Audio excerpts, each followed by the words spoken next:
No soy la mejor escritora, pero haré mi mejor esfuerzo para compartir esta experiencia. Para que puedan imaginarlo mejor, aquí una pequeña descripción de cómo era yo en el momento de este incidente, hace 3 años. Tenía 26 años, mido unos 65 metros, cabello rubio platinado hasta los hombros, cuerpo curvilíneo y pesaba alrededor de 80 kilos. Esa noche llevaba unos leggings negros de cintura alta y un crop top rosa. Todo sucedió mientras caminaba a casa, tarde en la noche, después de haber estado en casa de una amiga. Estaba oscuro, y yo vivía en una zona complicada dentro de una ciudad grande, donde las cosas extrañas eran algo cotidiano.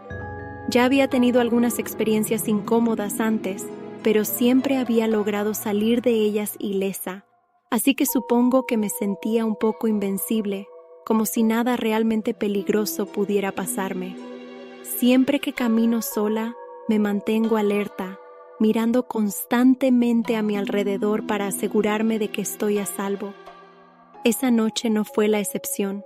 Estaba a mitad de camino, a unos 10 minutos de mi apartamento, cuando noté una furgoneta que comenzó a seguirme. No era raro ver cosas así en mi ciudad, especialmente siendo una mujer joven caminando en un barrio complicado. Era bastante común que los hombres intentaran acercarse para ofrecerme cosas. Triste, pero cierto.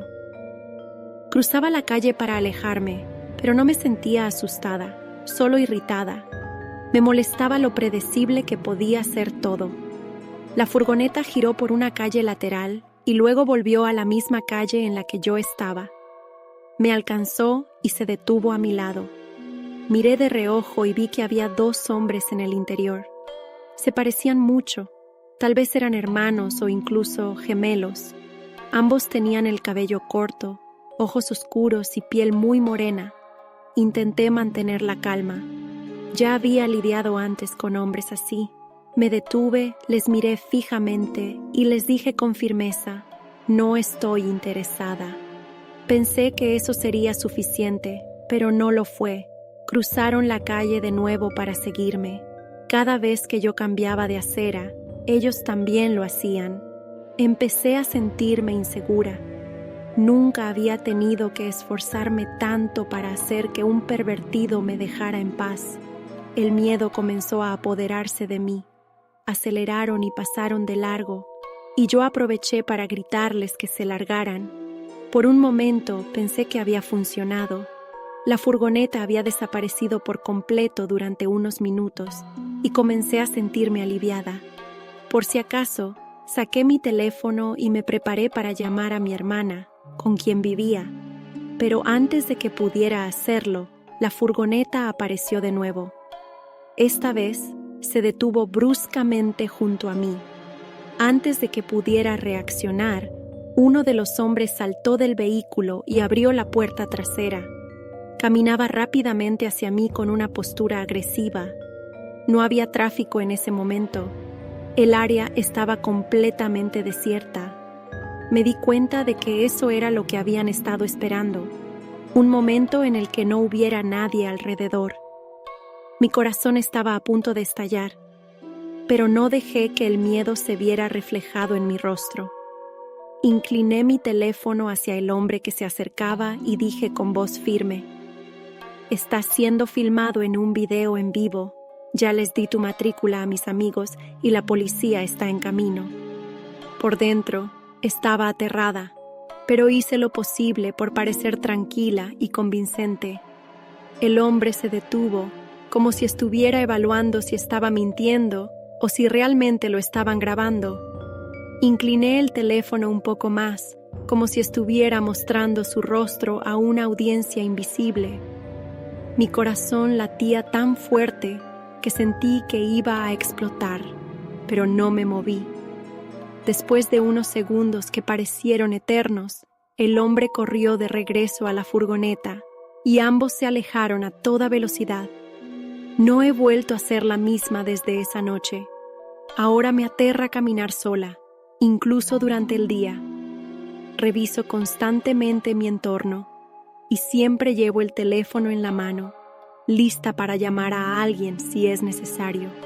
Espero que esos dos tipos encuentren su merecido, porque esa noche estuve a punto de convertirme en otra historia trágica de alguien que desapareció en la oscuridad. Así que por favor, manténganse seguros allá afuera, y si alguna vez ven una furgoneta sospechosa, hagan lo que sea necesario para mantenerse a salvo. Ojalá nunca volvamos a encontrarnos.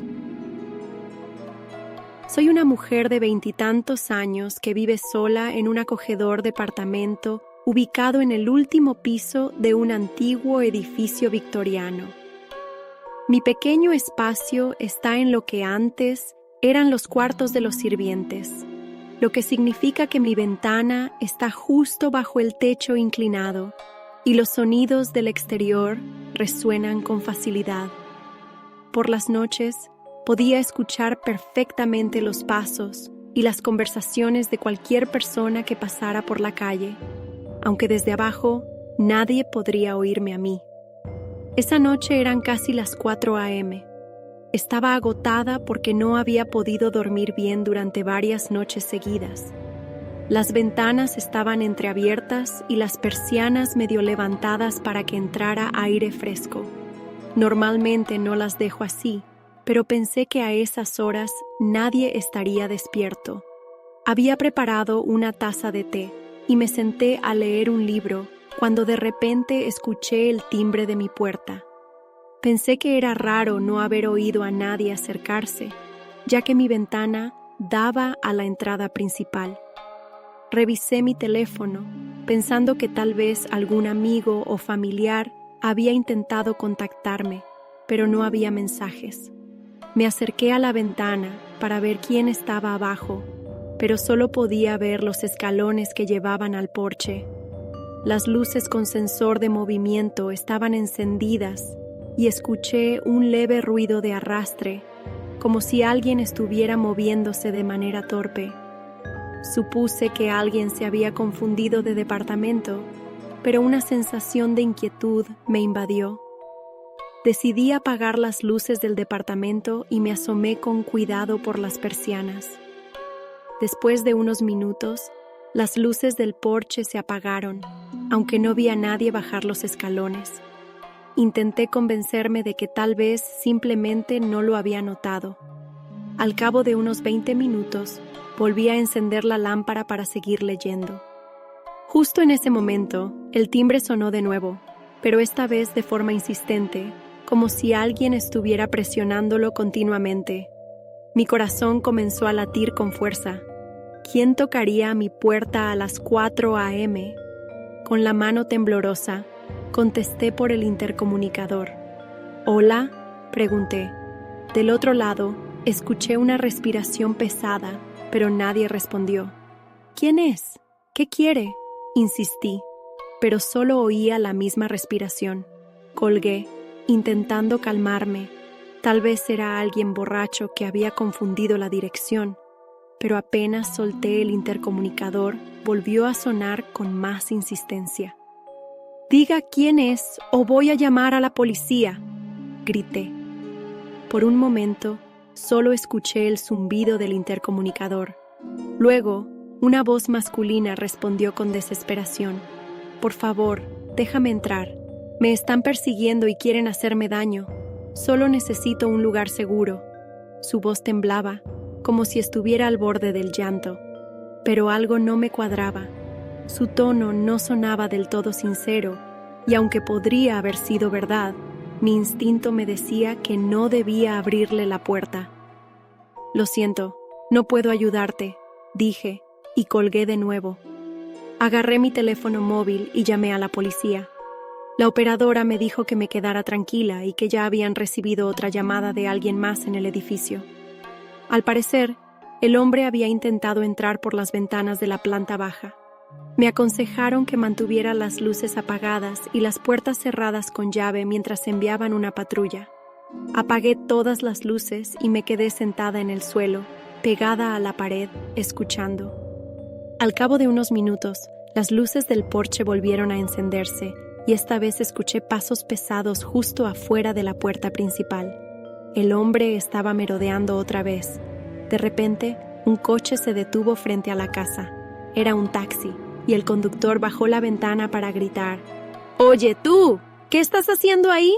Yo te dejé en la otra parte de la ciudad hace una hora».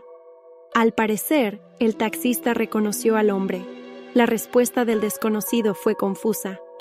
«Perdí mis llaves y estoy tratando de quedarme con unos amigos que viven aquí». El taxista no parecía convencido. «Tú me dijiste que ibas directo a casa a dormir. Ahora estás aquí, causando problemas. ¿Qué pasa en realidad?». El hombre intentó justificar su presencia, pero el taxista no le creyó y amenazó con llamar a la policía. Fue entonces cuando el hombre salió corriendo por la calle y desapareció en la oscuridad.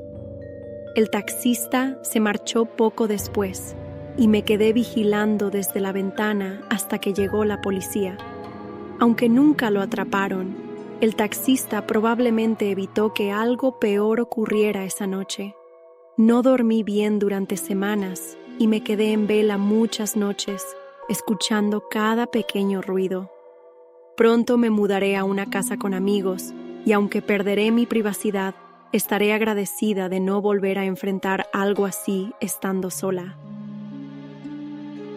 Cuando tenía unos 15 años y vivía en Colorado, pasaba mucho tiempo con mi primer novio, Drew. Como cualquier adolescente, disfrutaba estar con él, explorando la libertad que significaba salir sin supervisión. Su casa era un punto de encuentro habitual, no solo por él, sino porque su madre, Deb, era amable y siempre nos dejaba nuestro espacio. Allí también vivía el novio de su madre, Tom. Desde el primer día, Tom me pareció un hombre extraño. No de una forma evidente, sino de esa manera sutil que te hace sentir incómoda sin poder señalar exactamente por qué. Era educado, siempre atento y nunca me faltó el respeto. De hecho, solía ofrecerse a llevarme a casa cuando se hacía tarde, lo que mis padres agradecían porque significaba que no caminaba sola por la noche. Sin embargo, había algo en su mirada, en su forma de hablar, que me hacía sentir inquieta. Recuerdo claramente una noche helada en la que la sensación de peligro se hizo más fuerte. Habíamos estado en casa de Drew viendo películas hasta tarde y, como en otras ocasiones, Tom se ofreció a llevarme. Subí a su camioneta, sintiendo el aire gélido filtrarse por las ventanas. Durante el trayecto, el silencio era cómodo al principio, hasta que él lo rompió con una frase que hizo que mi estómago se tensara. «Sería peligroso perderse en el bosque», dijo con un tono neutro, mirando fijamente los árboles que bordeaban la carretera. No supe qué responder. Me limité a asentir, intentando no darle demasiada importancia. Pero entonces agregó algo más. «Si alguien te lleva al bosque, sus intenciones no son buenas». Lo dijo con tanta seriedad, con una calma tan inquietante que mi cuerpo entero se congeló. Miré de reojo su perfil, su mandíbula tensa, sus ojos fijos en el camino. No sonreía, no parecía estar bromeando. Sentí cómo un escalofrío recorría mi espalda y, por primera vez en su presencia, sentí miedo de verdad. No respondí. Mantuve la vista fija en la ventana, observando los árboles oscurecidos por la noche, preguntándome qué pasaría si en lugar de seguir hacia mi casa, giraba el volante y tomaba un desvío hacia la nada. El resto del trayecto transcurrió en un silencio sepulcral. Cuando llegamos a mi casa, apenas murmuré un «gracias» antes de salir de la camioneta y correr hasta la puerta. No miré atrás. Después de aquella noche mi relación con Drew terminó y con ello desapareció la necesidad de volver a aquella casa. No volví a ver a Tom, ni tampoco quise preguntar por él.